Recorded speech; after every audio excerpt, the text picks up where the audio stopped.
Fala galera, beleza? Passando aqui então pra gente fazer aquele vídeo de uma análise praticamente da vitória do Grêmio sobre o Ipiranga por 2-1 e o Grêmio se tornou pentacampeão gaúcho. Nós temos que comemorar, torcedor, vibrar muito, porque essa vitória, esse título tem muitas coisas que falam e vão trazer para nós a respeito sobre o Grêmio a partir de agora. É muito importante esse título, ressaltou, e eu vou trazer para vocês os bastidores da minha presença na arena, e eu quero falar isso para vocês. Então dá aquele like aí, se inscreve, ative as notificações, porque a gente também tem muita informação para trazer, e aí eu consigo passar aqui para vocês me acompanhando, vocês vão ter todos os detalhes sempre que possível.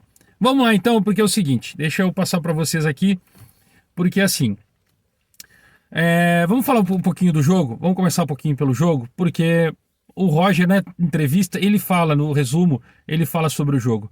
E tem algumas coisas que eu preciso pontuar, que eu não gostei, a torcida não gostou, né? Eu estava no meio da torcida, e a gente percebeu o seguinte, o Tonhão, por exemplo, eu quero falar do Tonhão, ele, até o primeiro momento, ele estava muito mal, errando passe próximo, tentando acertar, por exemplo, ele teve um passe que ele foi dar pro Campaz, no Campaz, 3 metros dele, ele jogou a bola na frente do Campaz. O Campaz não conseguiu trabalhar, não conseguiu alcançar na bola, não conseguiu, e aí gerou uma certa desconfiança em cima do Campaz. Depois ele errou outro passo pro Campaz. E depois o Vila Sante também errou. E aí começaram a ficar pensando, pô, o Campaz não tá indo dar bola, não. O Rodrigues, o Tonhão, ele meio que ficou mal com aquela situação. Então o Roger foi lá, deu uma instrução para ir na beira do gramado, eu estava atrás do Roger. Ele pegou e passou para o Tonhão para ele ficar mais defensivamente e tentar destruir as jogadas ali e rebater ela para frente do Campaz para ele sair em velocidade. A partir dali ele começou a ganhar confiança. E quando ele fez o segundo gol, então ele virou um monstro defensivamente. Ele ganhou todas as divididas, ganhou todos os lances, ele foi perfeito a partir dali. Ele não tem o que a gente falar, foi perfeito, ele tirava, sempre tinha uma perna, né? O jogador tentando passar pelo meio, ele sempre parecia que jogava na bola, achava uma forma de interceptar a jogada. Bruno Alves coroado com um gol, foi muito bem nessa final de novo, né? Aí teve aquele gol, bola parada, o golzinho de cabeça, o VAR demorou para poder falar. Diogo Barbosa também, outro jogador que foi um pouco mais de destaque, assim. Ele teve umas falhas no início do jogo, mas depois ele equilibrou, conseguiu acertar, porque o Ferreirinha não dá a proteção. O Ferreirinha tem que dar um desconto para ele, porque ele tá sem preparo, né? Ele tá sem condicionamento físico. Então tem que dar esse desconto. Então ele atrapalhou um pouco o rendimento do Diogo Barbosa, porque o Ferreirinha não fazia a função de extrema, né, com ele na troca de posicionamento. E aí o que acontecia? O Bitelo fazia essa função, esse meio campo. O Bitelo melhor em jogo. O Bitelo foi o cara que ele ia pro ataque, ele voltava, ele marcava, ele desarmava, ele chutou a gol, ele tentou fazer gol. E teve uma falta que ele bateu, um primor de falta. A bola deu na trave, onde surgiu o gol do Rodrigues. Não, foi o gol do Bruno Alves, que aí o Rodrigues dá de cabeça e o Bruno Alves faz o gol de cabeça. A bola deu na trave, no rebote aconteceu isso.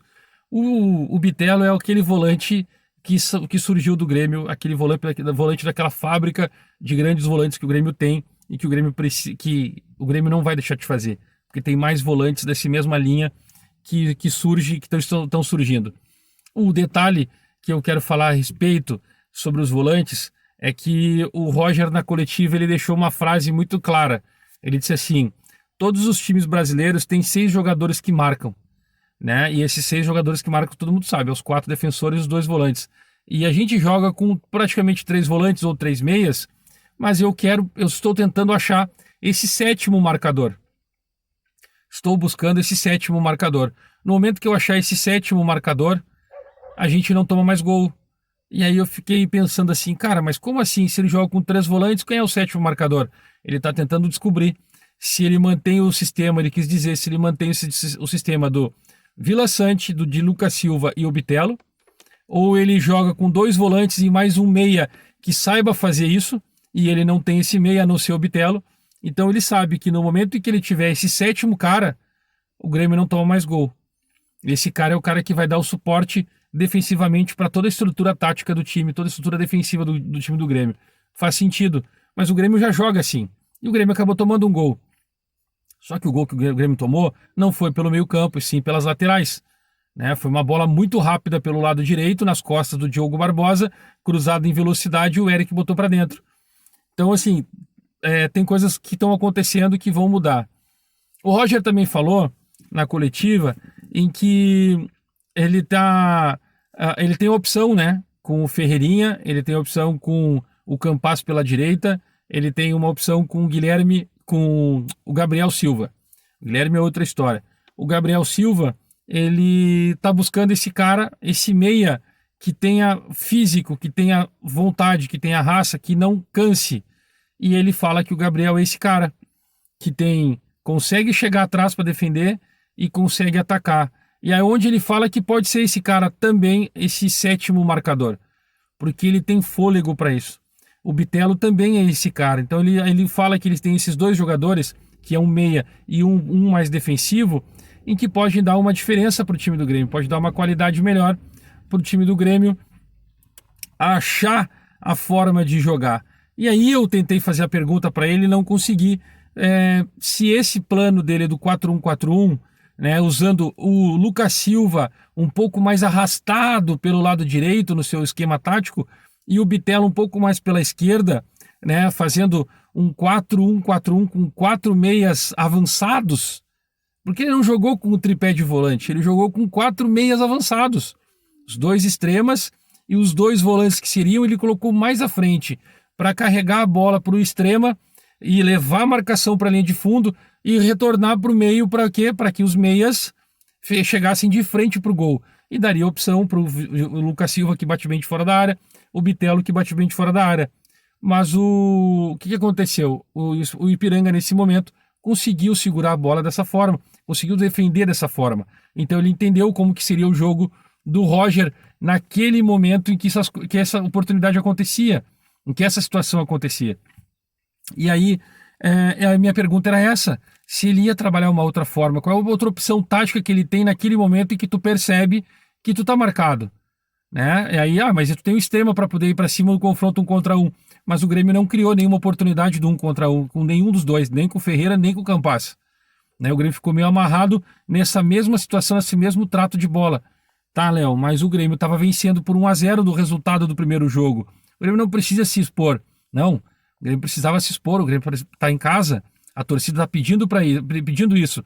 Só que a torcida também está paciente pelo simples fato do Grêmio ter encaixado. O time encaixou. E aí, quando o Roger foi perguntado sobre o time ter encaixado, ele disse assim, uma outra situação. O Grêmio, a gente encaixou, mas a gente tem que exaltar muito o nosso adversário, porque o Ipiranga é um time muito bem treinado, é um time que tem sua proposta de jogo, sua proposta tática muito bem estabelecida, e eu posso afirmar para vocês, palavras do Roger, ele diz assim, eu posso afirmar para vocês que o Ipiranga, ele está um nível, talvez 2, acima do Grêmio no quesito técnico e tático, no sistema de criação de jogo da partida, eles estão um nível a 2 acima do Grêmio. E aí tu fica preocupado. E aí depois ele reforça. O Ipiranga vai perder alguns jogadores, mas se eles souberem repor, eles vão subir para a Série B nesse ano. Certamente eles vão subir, exatamente pela qualidade dos jogadores que tem e da sua forma tática. Cara, eu fiquei assim impressionado com a entrevista. Eu até sempre assisto, gosto das entrevistas dele, mas ele foi muito, mas muito sincero. Ele foi muito sincero.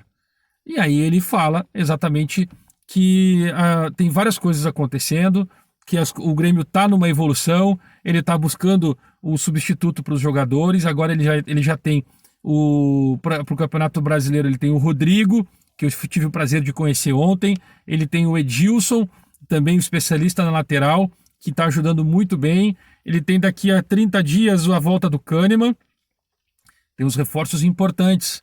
E aí o presidente do Romildo, na entrevista que ele concedeu antes do Roger, ele confirma que chega o Gabriel Teixeira do Fluminense e o Elkson chega também na próxima semana. O Elkson não vai jogar agora, precisa se condicionar fisicamente para poder dar esse crescimento no time. O Gabriel Teixeira já chega para jogar, ele está pronto, ele vem jogando. O Elkson não, o Elkson está sem jogar desde 17 de novembro, mas é um goleador pelo seu histórico. Se ele vai conseguir recuperar isso jogando no Grêmio, nós vamos descobrir isso com o tempo.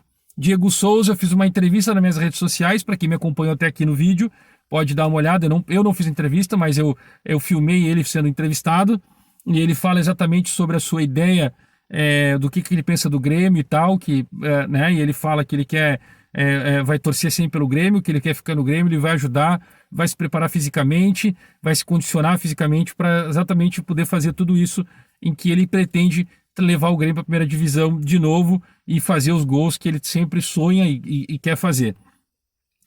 Aí foi perguntado depois sobre os jogadores quando que chegam e os que saem.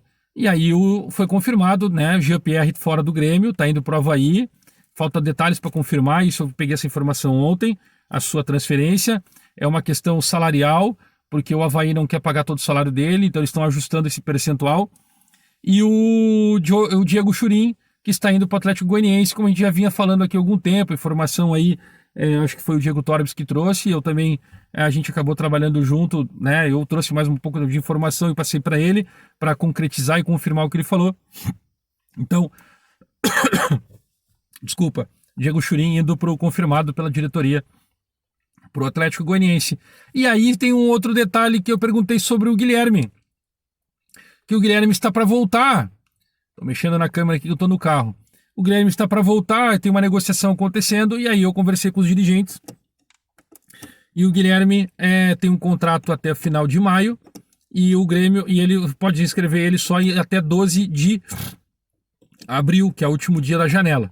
E aí dificilmente ele virá. O Grêmio não fez uma proposta no papel para ele, exatamente para não prejudicar o seu contrato com o clube que ele está no Emirados Árabes. Por quê?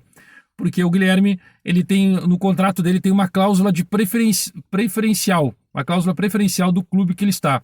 Se ele receber uma proposta, o clube tem que cobrir. É isso.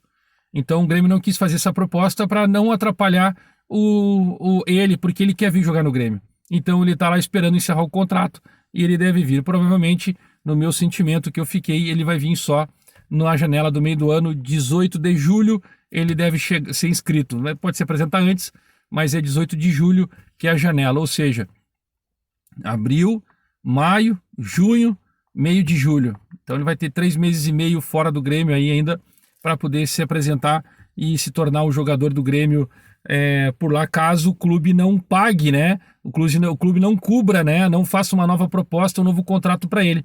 É mais ou menos isso. E aí o presidente, o vice-presidente Denis Abraão confirmou na coletiva, o Gabardo perguntou para ele se tem quem era o jogador que está vindo na Europa, se era só um ou vinha mais, que o presidente Romildo falou. E aí ele disse assim, mas ele foi muito modesto falando só um. A gente está tentando descobrir quem é o outro jogador. Provavelmente o Grêmio está chegando com 2 jogadores vindo da Europa para a janela do meio do ano.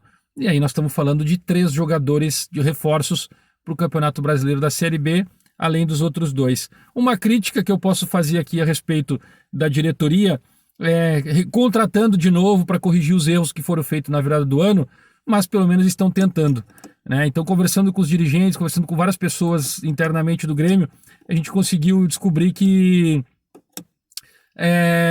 Descobrir não, eu consigo entender agora que a gente não precisa olhar para o Grêmio a história daquele do copo, né? Com o copo pela metade, então reclamar que tá só com meio copo, né? Então a gente precisa falar que eu tô assim, pá, mas eu já tô com meio copo. Não, então eu estou com um copo meio cheio. É nisso que eu tô pensando, né? A gente tem que pensar exatamente isso. O Grêmio está com um copo meio cheio. Eu tenho que analisar e acreditar nesse ponto. Por isso que eu tô aqui trazendo esse vídeo, expondo para vocês o que eu passei lá, né, nos bastidores, porque vai fazer eu mudar um pouco mais o pensamento a respeito. Minha crítica contra a diretoria vai ser sempre 100%, mas a partir de agora eu vou ver um copo meio cheio. O Campeonato Brasileiro tá aí e o Grêmio vai subir. Aqui é Grêmio.